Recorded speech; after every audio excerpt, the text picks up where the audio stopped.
KBB family, Tony Robbins back again. Listen, in this session, I'd like to talk to you about how to design a course or how to design a talk that will influence.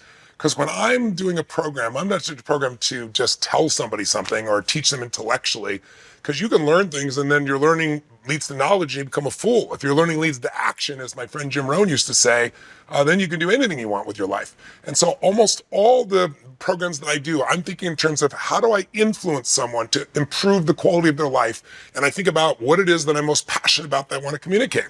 But I'd like you to think about the structure a little bit. And I'm not expecting you to do this perfectly. This is a video you can watch several times. You come back to, kind of create a little workbook out of for yourself. But I think, I rarely ever teach what it is I really do in the way that I design things. And as you probably know, I do programs that are anywhere from the shortest thing I ever do is like 4 or 5 hours. And most of my programs are either 4 days or up to 10 days. And I've got to keep audiences that are pretty large, 10,000, 20,000, 30,000 this year. We've got an 85,000 person football field program that we're going to be doing. And I got to keep them enthralled. And most of these people wouldn't said for a 3-hour movie, somebody spent $300 million to make. And so in order to do that, you really have to understand who you're talking to. And I want to remind you that the two most important pieces of growing your business is to understand that everything is innovation and marketing, right? We've talked about this. And if you're going to innovate, that really means you're going to find a better way to meet the needs of your client. And marketing is getting them to want to do business with you. Well, when you're designing a talk, you still want to make sure that the talk itself is going to develop, or the seminar, the mastermind, whatever you're creating, that it's going to meet the needs of the individual people you're talking to this time. So it doesn't matter if I'm doing a 20,000 person event or I'm doing a, maybe 5,000-6,000 person event for 4 hours. I always go through this little process called Bend WIMP first. So I'm going to teach you two things. This little trigger I use called Bend WIMP. It's a little acronym of questions that I'm asking to get my mind geared up so that I'm prepared to really meet their needs and connect with them. And then I want to show you what I call the football field of influence. It's a simple little device I developed and worked with Jim Rohn on when I was working with him to be able to promote him. Because remember, I was a knowledge broker originally. Jim Rohn, if you don't know him, was a personal development speaker. He spoke for 3.5 hours at a time. And then he used to have once every year or so, he'd do a 2-day program. And that was the extent of it. It was the same program every time. And I wanted to make sure that every time we delivered, and I was the person filling those programs for him in those days. And we didn't have any of the technology we have today or the software, things like that. It was me helping out there, talking to groups, speaking to a Lions Club, speaking to Qantas, speaking to a real estate office, a stock brokerage office, anybody that I thought in those days that by improving themselves, they could improve their income. And so they have an incentive to invest in themselves. That's kind of how I started out. But all the audiences I talked to were completely different demographics, psychographics. And today, now I work in 100 countries. So you can imagine when I go to Japan, it's a completely different psychology, a way of being. There's a different level of reverence and respect, the way of interacting, than if I go to China. In Japan, I have to, connect with people and know that saving face is the most important thing and make it okay for them to have their own individuality and be playful. In China, they literally put me in a place, the Mercedes-Benz Center there, and it's 10,000 people, and they have soldiers on every level of the building, and then they surround me with almost, it's not barbed wire, but literally a fence so that people can't come up because they just jump out and jump on top of each other. And first time I was there, the women would take out their high heels and stab my security guards to get closer. So you couldn't have more different cultures, and I got to serve them all. So how do I do that? Whether it's a corporate culture or it's one of my own seminars, if it's in Italy or Germany or Singapore or wherever the case may be, Abu Dhabi, I start with something called Bend WIMP, BENDWIMP, and all it is an acronym. And I think this is a useful thing. I want to know who my audience is. So think about this. If you're going to be successful in business, you have to know who's your ideal client. Like, if you want to influence somebody, you got to know what already influences them. Does that make sense? I'll say it again. To influence another human being, you got to know what already influences them. And everyone's different. We're all influenced by our emotions. We're all influenced by the state we're in. We're all influenced by our blueprints, our way of looking at life. And so I try to figure out a little bit about that audience. So even when I do, like I said, a 5,000 person mega event, it's only 3 or 4 hours, I send my team into the audience in advance, earlier in the day or the night before, and I have to interview at least 20 people. And I ask them, I'm asked a series of questions, and they send me that report, and I read it so that my mind is geared up so I can gear what I'm talking about. Even if I have a certain subject matter I know, I want to make it precisely to meet their needs. And that's how you over deliver. So whether, again, going to a place like China or Abu Dhabi, completely different environments, different beliefs, different rules, different customs. I got to know them all. But if I'm going to Ohio versus New York, right? Columbus, Ohio versus New York City versus San Francisco versus even LA, they're different cultures. So what does Ben Whip stand for? Real simple. First is I want to know, what do they believe? What are the things that are most important to them?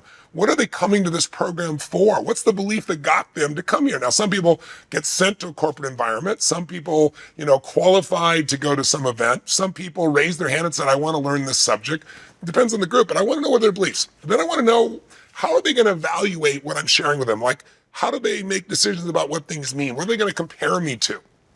So if I'm talking to, let's say, I'll give you an example at the end of this, a fun story. I'll say an NBA team, and I'm this white guy walking in who, doesn't play professional basketball. What's the first thing they're going to evaluate me is, why should I give this guy my time? Why am I sitting here talking to a guy that doesn't play basketball? And I got to be able to answer that question. I got to know what they believe about the team, what they believe about their chances of winning. Does that make sense?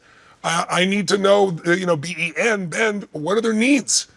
What do they really need? Sometimes people don't know what they need, but my job is trying to figure out what that is. I need to know what their desires are. What do they want? Because, people want their desires met, but sometimes you meet your desires, you don't meet your needs. And my job is really over-deliver. And so I'm looking for, what do you want out of this program? Why'd you come here? And when we interview people in advance, we try to find that out. Or I'll have to try to generalize a little bit about the culture by talking to people, finding out what's the economy like right now. And that leads to the W, which is, what are the wounds? Everybody has wounds. And if you can heal a wound, the old metaphor about, they pulling the needle out of the lion's paw and now the lion becomes your buddy. Well, everybody has wounds. Everybody has something that's not where they want it to be. And what I try to do is heal wounds as much as I can. But wounds also provide you leverage, as I'll explain, to get them to pay attention. If you can talk about something that they're hurting about, you're going to pull their interest in. Not if you make them wrong for it, but if you just say, look, I've had this problem. I don't know if you have, and you mentioned the wounds, you're going to create a connection or rapport with them. Then for the rest of WIMP, what are their interests? What are they most interested in? Why are they coming here? What's this about? So I can hopefully address some aspect. And you're going to address all these things, but it's a way of orienting your mind. So when you're thinking about how to meet somebody's needs, you do an extraordinary job. The M is, really, who are their role models? Like, who do they look up to? Who do they respect? So if I'm doing a corporate training and I got 5,000, 10,000 people, 3,000 people, whatever, it's for a big corporation, and they bring me in, and let's say it's a training for all their top marketing or sales people.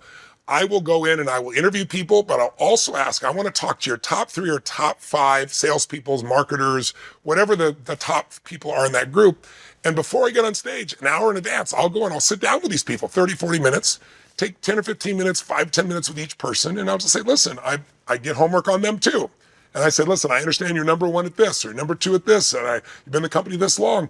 Tell me, what do you think it is that you do different than anybody else? What makes you more successful than anybody else? So that when I get up and give the talk, it's not some canned talk. Yes, I have certain things I know everybody needs, but then I can say, I was talking backstage, I wanted to meet with your top people in advance to find out what they think you need to learn or what they think sets them apart. And then I quote them directly. And almost always, since I know the principles that cause people to succeed, they dovetail. But I'm able to use their examples. And oh my God, the social proof of using their role models, people lean in and they're like, wow, that's what it is. And also I'm acknowledging the person in the room and they brighten up as well. And it's sincere. There's no bullshit to it. And then what are they proud of? I want to know what they're hurting, what's not working, and I want to know what is working. So I can acknowledge that, because when you acknowledge sincerely things that people are proud about and you can connect to them that way, it bonds you to them. So this is kind of just a general format that I try to do. Now, you may not be able to interview everybody in advance. You may not know all this about them. But what I'm doing also is I'm studying, let's say, that industry or the norms of that culture. Or during the talk, I'm gathering information sometime to understand more of what they need, want, and when I'm adapting accordingly. So this Ben Wimp thing it's not literal, like you got to know everything, but it's like my checklist of things I'm asking about. And the more you know about what's influencing a person, what they believe, again, how they evaluate, make sense of things, what they're going to compare you to, what their needs are, what their desires are, what their wounds are, what their interests are, who their role models are, and what they're proud of, man, you got a big jump on being able to connect with that audience and build a real deep rapport. Does that make sense? Now, I know that's just a simple acronym, and now let me kind of show you a little diagram. It seems a little complex, but it's pretty simple.